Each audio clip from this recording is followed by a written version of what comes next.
Je me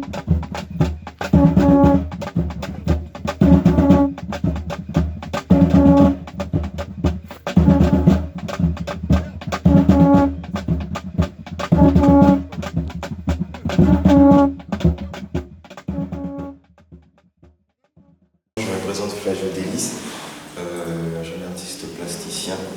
Jeune artiste plasticien d'origine haïtienne. Je suis né, j'ai grandi en Guyane française, de deux parents migrants haïtiens. J'ai grandi dans le quartier de Malgache, à l'entrée de boîte aux lettres, à côté de la forêt des Malgaches, à Saint-Laurent-du-Maroni. D'accord. Moi, je suis curieuse de savoir, est-ce que tes parents avaient des affinités pour l'art? Est-ce que tes parents étaient artistes et quelle était leur profession? Mes parents, mon père, il était ébéniste quand il était en Haïti. D'ailleurs, maintenant que j'y repense, on n'avait qu'une seule toile qui était accrochée à la maison. C'était le portrait de Jésus avec les apôtres durant ce fameux repas. Enfin bref, en gros, pour moi, c'était vraiment le seul lien qu'il y avait avec l'art à la maison. Il y avait aussi ces fameux bibelots qui étaient c'est des sculptures en porcelaine dans la maison. Je pense que tout ça, ça a pu finalement mélanger, intégrer ce milieu artistique, du moins ce monde imaginaire que j'essaie de recracher sur mes toiles. Et voilà. D'accord. Et ta maman, que faisait-elle? Ma maman, elle était femme de ménage quand elle était en Haïti et elle s'occupait des enfants. Genre c'est elle qui surveillait des enfants dans des écoles. Et arrivant sur une année en Guyane, elle était femme de ménage, elle faisait le repassage et tout ça. Et actuellement, elle travaille toujours dans des écoles en tant que femme de ménage. D'accord. Qu'est-ce qui t'a poussé finalement à vouloir intégrer une école d'art? Ce qui m'a poussé, je dirais que c'était aussi l'envie En fait, j'ai choisi la facilité, si je peux dire, la facilité. En gros, c'était vraiment c'était dans ce seul matière que j'arrivais à me faire comprendre. Qui veut dire j'ai beaucoup de mal à m'exprimer en français, beaucoup de mal à m'exprimer à travers tout ce qui est mathématiques, sciences et tout ça. Donc les arts plastiques pour moi c'était vraiment ce seul langage qui me permettait de communiquer, de dire réellement ce que je pensais dans ma tête. Donc, ce qui me fait penser aux signes comme sémiotique, comme langage, comme moyen de communiquer de manière transversale ou universelle. Est-ce que selon toi le signe, puisque là on parle de signes visuels, et tu parles de communication, tu parles de langage, est-ce que selon toi il y aurait des signes qui seraient bruyants, qui seraient explicites, qu'ils pourraient être compris par tous, ou inversement, est-ce qu'ils ne pourraient être compris que par certains? La question est magnifique. En gros, par rapport aux signes, genre aux signes, aux symboles, aux formes, je pense que dans mon travail, je puise mes ressources sur ce que j'ai vu durant mon parcours au Campus Caribéen des Arts. Pas forcément le Campus Caribéen des Arts, mais plutôt la Martinique en elle-même, qui veut dire ce milieu caribéen, où on retrouvait des Guadeloupéens, des Saint-Martinois, et tout ça. Je pense que le fait... Et je m'inspire aussi du mouvement, qui veut dire ces migrants que j'ai rencontrés là-bas aussi, qui venaient d'Haïti. Et aussi mon enfance dans ce quartier haïtien, où il y avait souvent des signes aussi. Les signes n'étaient pas forcément liés à quelque chose qui était écrit soit au sol ou sur un mur, mais plutôt les corps qui sont en mouvement, qui finalement reproduisent des signes. Les corps qui sont en mouvement, qui reproduisent des signes. Oui. Alors, c'est-à-dire des signes, je comprends. Le geste. C'est dans le geste. Par exemple, ma mère, tous les matins, elle se lève tôt pour nous préparer pour aller à l'école. Il y a ce geste-là qui finalement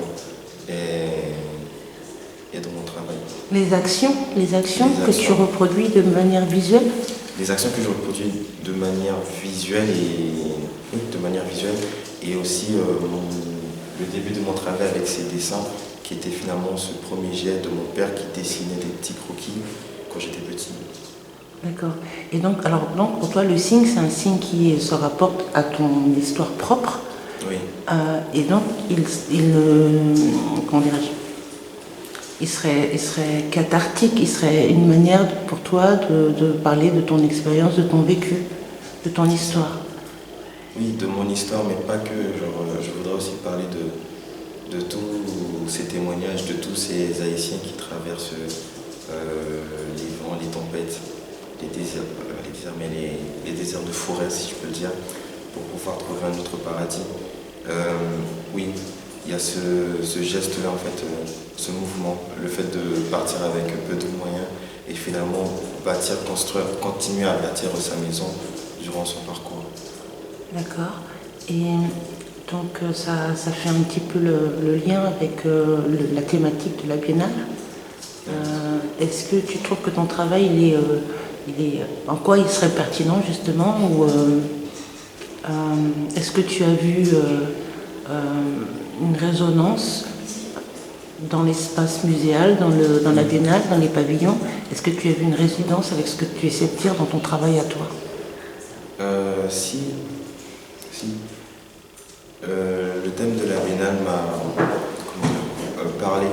Je me retrouvais aussi dans cette Biennale parce que je voulais aussi rencontrer d'autres artistes, rencontrer d'autres œuvres qui abordent cette thématique. Personnellement, je pense que rien n'est nouveau sur ce soleil et qu'il est bien de se ressourcer, il est bien d'échanger aussi avec nos frères et sœurs qui sont dans le milieu artistique. D'accord. Et quels sont tes projets par la suite?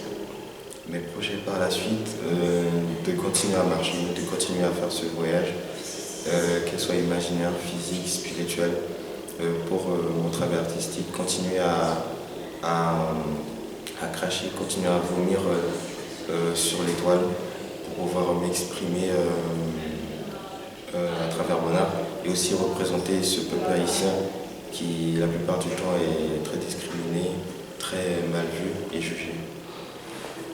Et derrière toi, donc, tu as ces cartes qui comportent des noms, hein. Marjorie, je vois Rose. Qui sont ces personnages? En fait, ces personnes-là, ce sont les gens qui peuplaient, qui habitaient dans mon quartier d'enfance. Là, on a 3 quartiers où j'ai grandi à certains moments.